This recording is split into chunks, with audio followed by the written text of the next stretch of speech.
दोस्तों, जब जब महाभारत की बात की जाती है तब तब कर्ण और अर्जुन के युद्ध की बात भी की जाती है।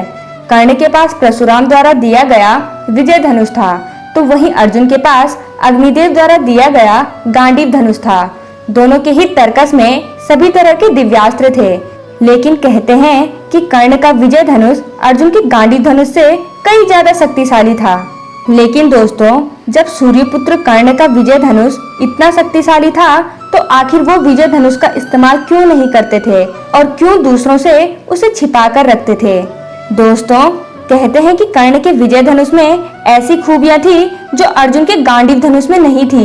विजय धनुष एक ऐसा धनुष था जो किसी भी प्रकार के अस्त्र या शस्त्र से खंडित नहीं हो सकता था। इससे तीर छूटने पर भयानक ध्वनि निकलती थी। दोस्तों, कहते हैं कि कर्ण का विजय धनुष मंत्रों से इस प्रकार से अभिमंत्रित था कि वह जिस भी योद्धा के हाथ में होता, उस योद्धा के चारों तरफ एक ऐसा अभेद घेरा बन जाता जिसे भगवान शिव का पशुपतास्त्र भी नहीं भेद सकता था।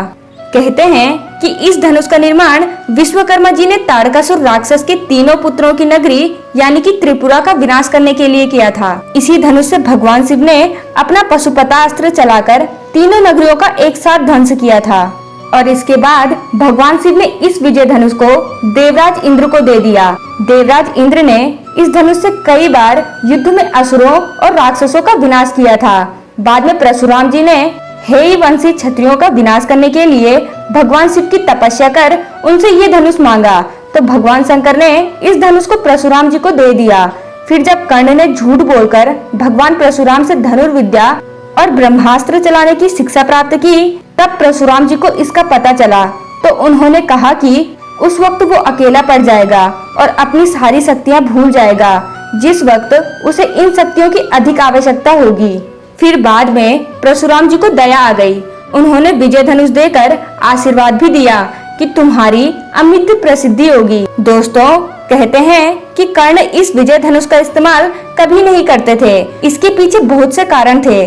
कहते हैं कि विजय धनुष के अंदर ऐसी खूबी थी कि मात्र किसी भी दिव्यास्त्र का इसके साथ प्रयोग करने से दिव्यास्त्र की शक्ति 10 गुना बढ़ जाती थी। कर्ण ने अपने पूरे जीवन काल में इस विजय धनुष का इस्तेमाल कभी नहीं किया, क्योंकि वो जानते थे कि कोई भी साधारण मनुष्य इस विजय धनुष की टंकार को भी नहीं सह सकता था, और अगर इसके साथ किसी दिव्यास्त्र का प्रयोग किया जाए तो फिर विनाश तय है। इसलिए उन्होंने विजय धनुष को छिपा कर रखा था।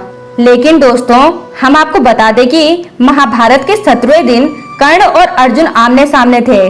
तब उन्होंने इस विजय धनुष का इस्तेमाल किया था, क्योंकि वही एक ऐसा युद्ध था जो एक निर्णायक स्थिति को पैदा करता था, यानी कि या तो अर्जुन जीवित रहेंगे या फिर कर्ण। तो दोस्तों, ये था विजय धनुष का पूरा वृत्तांत, और ऐसी ही ज्ञानवर्धक और पौराणिक कथाओं को सुनने के लिए हमारे इस चैनल को सब्सक्राइब कर लीजिए।